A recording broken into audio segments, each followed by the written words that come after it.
Les opposants à la réforme des retraites étaient encore nombreux cet après-midi à Lyon. 12 500 selon la préfecture, 30 000 selon l'intersyndicale. C'est moins que jeudi dernier, mais encore beaucoup de monde. Et comme redouté depuis hier, la présence également d'un millier d'individus radicalisés qui ont infiltré le cortège dès le début de la manifestation. Ils ont dégradé plusieurs commerces, notamment des banques et des assurances. Un hall d'immeubles a également été vandalisé cet après-midi. Les forces de l'ordre qui ont fait usage de gaz lacrymogène à plusieurs reprises pour tenter de disperser les casseurs qui ont lancé des projectiles à de nombreuses reprises sur les forces de l'ordre. Lucie Nolorgue, on va vous retrouver. Ce soir, vous avez suivi cette manifestation pour BFM Lyon. Vous êtes place Bellecour, lieu d'arrivée de la manifestation. Quelle est la situation en ce début de soirée ? Eh bien, vous le voyez sur ces images, la place est en train de se vider puisqu'il y a quelques minutes, les policiers ont fait usage de lacrymogènes pour disperser les derniers manifestants. Puis ils ont avancé en ligne pour les repousser du côté du Vieux-Lyon et ils ont procédé à plusieurs interpellations. La fin du cortège est arrivée ici aux alentours de 17h15. Le gros de la foule s'est ensuite peu à peu dispersé et les tensions les plus importantes ont éclaté un peu plus tôt, vers 16h environ, au niveau de la rue de la Barre. De violents affrontements ont eu lieu entre les manifestants les plus radicaux et la police. Jets de projectiles, tirs de mortier de la part du groupe violent et riposte avec lacrymogène et engins lanceurs d'eau du côté des forces de l'ordre. Les manifestants ont ensuite incendié plusieurs containers au niveau du magasin Gilbert Joseph. Un feu important qui a donné l'occasion aux forces de l'ordre de charger pour repousser les manifestants hostiles sur la place Antonin-Poncet pour permettre au cortège principal de cheminer jusqu'à la place Bellecour. Merci Lucie pour ces précisions et merci à Maïva Komsi qui vous accompagne pour la réalisation de ce duplex. Et cette nouvelle journée de manifestation à Lyon impacte évidemment encore une fois les commerçants, les restaurateurs installés sur le parcours. Car vous le savez, à chaque manifestation en semaine, le parcours est le même à Lyon. Départ de la manufacture des tabacs, direction la place Bellecour. Et pour ces commerçants, eh bien à chaque fois, synonyme de baisse de fréquentation, de dégradation, de perte de chiffre d'affaires. Écoutez ces deux commerçants au micro d'Anaïs Bernard.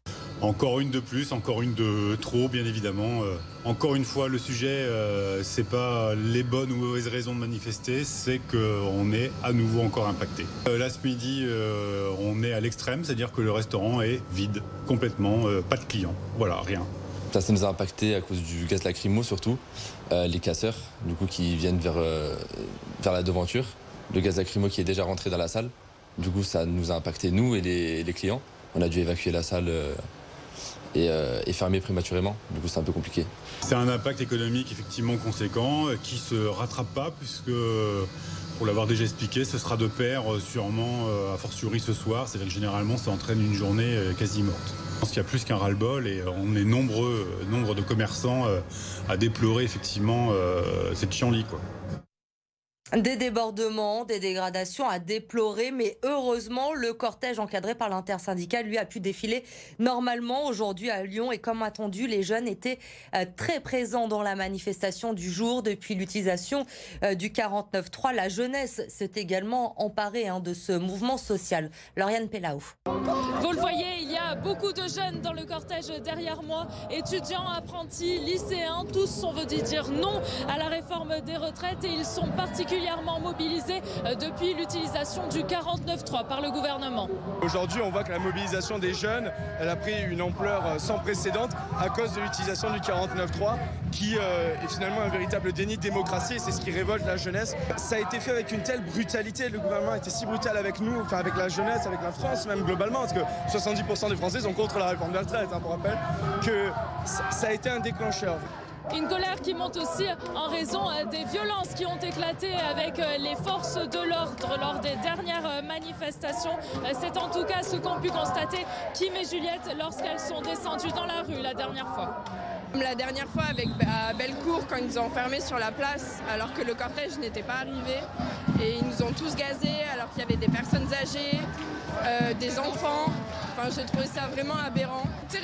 changé, plus le 49.3, on est obligé de sortir et de manifester. Les jeunes qui comptent bien rester mobilisés en bloquant les lycées, les universités et en manifestant, jusqu'à ce qu'ils soient entendus.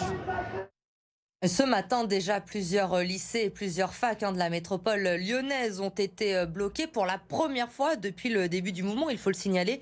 Le site de Lyon 3 a été fermé. Des barrières, des poubelles ou encore des trottinettes ont été installées pour bloquer l'accès. Pas de cours non plus à Lyon 2 aujourd'hui. Et selon le rectorat, 5 lycées ont également été impactés ce matin. Alexandre-la-Cassagne dans le 3e, Ampère dans le 2e, Saint-Just dans le 5e, Saint-Exupéry dans le 4e et Édouard Herriot dans le 6e. Mais seul le lycée Ampère a été contraint d'annuler ses cours ce matin, selon le rectorat. Les jeunes très mobilisés aujourd'hui, mais aussi bien sûr des salariés, les opposants à cette réforme des retraites. Parmi les professions présentes dans le cortège du jour, les policiers qui ne travaillaient pas aujourd'hui car ils n'ont pas le droit de se mettre en grève. Maïva Komsi a rencontré l'un d'eux. Oui Elodie, je suis avec Fabrice Fagnani, secrétaire régional de l'unité police. Merci d'être avec nous. Vous êtes là pour représenter les CRS aujourd'hui. Concrètement, la réforme des retraites, qu'est-ce qu'elle va changer pour les CRS ? Elle va impacter comme tout un chacun, comme tous les citoyens. C'est-à-dire qu'on va être obligé de travailler plus longtemps pour gagner finalement moins, parce que ça fera 2 ans de moins qu'on pourra profiter de notre retraite. Et on est solidaire avec la population et on pense que ça impacte effectivement tout le monde. Aussi nos policiers, vos policiers. C'est-à-dire que concrètement, l'âge de départ à la retraite, qu'est-ce que ça va changer pour vous ? Vous me disiez tout à l'heure, encadrer une manifestation à 62 ans, c'est pas possible ? Oui, effectivement, moi j'en suis à ma 3e réforme des retraites, donc sur la totalité de ma carrière. Donc il faut savoir qu'on avait la possibilité de partir beaucoup plus tôt avant. On a pris des réformes, une réforme, 2 réformes, et là on nous demande encore de faire un effort pendant 2 ans, alors qu'on a un statut particulier qui nous prévoit de nous surcotiser pour partir plus tôt, 5 ans avant l'âge légal. On surcotise pendant 5 ans et aujourd'hui il faut faire un effort supplémentaire et continuer de travailler 2 ans de plus. Donc les copains en ont juste assez, parce qu'effectivement notre métier de CRS est assez compliqué et assez dur, et tenir un bouclier et prendre des cailloux sur la tête pendant des heures, comme ça arrivé ces dernières semaines sur des durées de vacation qui ont parfois duré 24 heures, ça me paraît assez compliqué. Vous me disiez que vous n'en êtes pas à votre première journée de mobilisation, vous irez jusqu'où alors ? Jusqu'au bout. Jusqu'au bout qu'il sera possible d'aller. Je pense que tant que les organisations syndicales sont mobilisées, on sera là, on sera présent, comme tous les citoyens. Encore une fois, il ne faut pas oublier que les fonctionnaires de police sont des citoyens comme tout le monde. Ils ont le droit de manifester quand ils ne travaillent pas. C'est la seule différence avec les personnes qui font des efforts et qui, des fois, pour certains, perdent de l'argent en venant manifester. Nous, on n'a pas le droit, on nous a ôté ce droit de grève. Donc les fonctionnaires qui ne travaillent pas sur leur jour de repos peuvent venir et faire des manifestations au même titre que les citoyens lambda. Merci beaucoup Fabrice Fagnani d'avoir été avec nous. Vous l'avez entendu, ce représentant syndical des CRS est à sa 10e journée de manifestation et il compte continuer jusqu'au retrait de texte de réforme des retraites.